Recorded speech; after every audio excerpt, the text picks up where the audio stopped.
Team USA came into this game with the roster, the hype, and the expectations. But in the end, none of that mattered.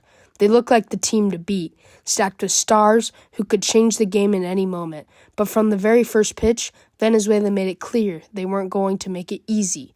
They came out aggressive, moving runners, hitting the gaps, and putting constant pressure on Team USA. The energy was contagious, and even from the stands you could feel the intensity. Team USA struggled to find rhythm, and early base runners quickly put them in tough spots. As the innings went on, those early struggles turned into a pattern. Missed spots on the mound, tough at-bats, and small mistakes started to add up. Venezuela stayed composed and took advantage of every opportunity. Every time it looked like Team USA might turn the momentum, Venezuela's pitching and defense kept them in check.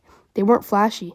They didn't need to be, but they executed at the right moments. Team Venezuelans, Eduardo Rodriguez pitched 4.1 innings, no earned runs, 4 Ks, and 1 walk to seal their momentum and seal that game as their starting pitcher. Offensively, Team USA had chances.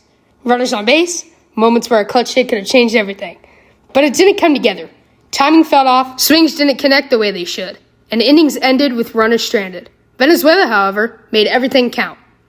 They moved runners smartly, hit in the right moments, and played every pitch with urgency. You could see it in their energy. They were locked in, focused, and ready to take advantage of any mistake. Even late in the game, when Bryce Harper gave Team USA a spark with a big 2-run home run to tie the game, Venezuela answered immediately. Eugenio Suarez the next inning doubled in the gap to make it a 3-2 ball game. Every play, every pitch, and every run reflected a team that wanted the victory more than anyone else on the field. Their focus, their composure, and their willingness to fight in every inning made it clear they were here to win. Looking at the game overall, Team USA had flashes of brilliance. There were moments of solid pitching, clutch hitting, and incredible plays, but they just couldn't string it all together consistently.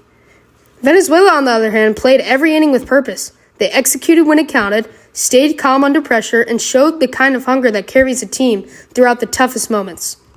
From start to finish, this game wasn't about who had the bigger names or the deeper roster. It was about execution, focus, and the drive to compete in every moment. Venezuela wanted it more. That's all we can say. They wanted it for their country more than Team USA.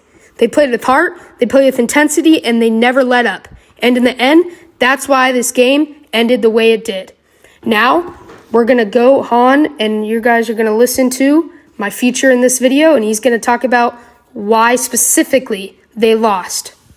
Okay, what I thought about the final in the WBC is that we sucked at hitting and that there were some poor manager decisions. Starting with our hitting, I think it kind of speaks for itself. Team USA only had 3 hits in the final game and went 3 for 30 as a team. That is just simply not good enough to win a game at the level that they were playing at. And Aaron Judge, our captain, was going 0 for 4 with 3 strikeouts in the championship game. That is not a great look for him as our captain of the USA. The USA struggled hitting all tournament and kind of underperformed all tournament in my opinion. Not really producing a lot of runs at we thought they were. Maybe we had too much high of expectations, but I mean at the caliber that their lineup was, I feel like our expectations were valid. Going on to manager decisions, I think this should be Mark DeRosa's final time coaching the USA.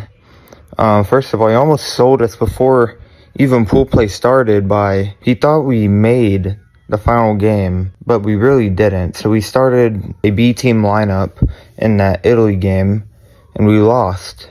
So that almost took us out of the entire thing. But anyways, going on to the final game, I feel like we should have started PCA in center field. He's been doing great all tournament, and Gunnar Henderson at third. I like Alex Bregman, but he just wasn't doing it in WBC. Neither was Byron Buxton, so I feel like starting both of those guys would have made it better. And I could really care less about a lefty-lefty matchup. We know these players have pitch limits from their MLB ball clubs, so at the most, they're gonna face them twice, and that's not including the end of the game when it's clutch time, and also not putting Mason Miller at the end. I am not blaming Mark DeRosa on this one. I'm blaming the Padres because they said Mason could only pitch for Team USA if they were up in the game and winning, not if it was tied. So I kind of respect Mark DeRosa for not passing the limit that the Padres gave him, But the Padres also got to know that if Mason did pitch in this game, that would be the game of his life, and that he would get the chance to support his country in the biggest spot. And I know injuries can happen, but they're fairly rare with relief pitchers nowadays. So those are my thoughts, and I would also like to congratulate Team Venezuela on winning. I feel like they heavily deserved it, and I'm happy for them. Thank you guys for watching. Hopefully you enjoyed this video, and hopefully you understand what really happened to Team USA in this 2026 WBC. So, guess we'll have to wait 3 more years until USA gets another chance.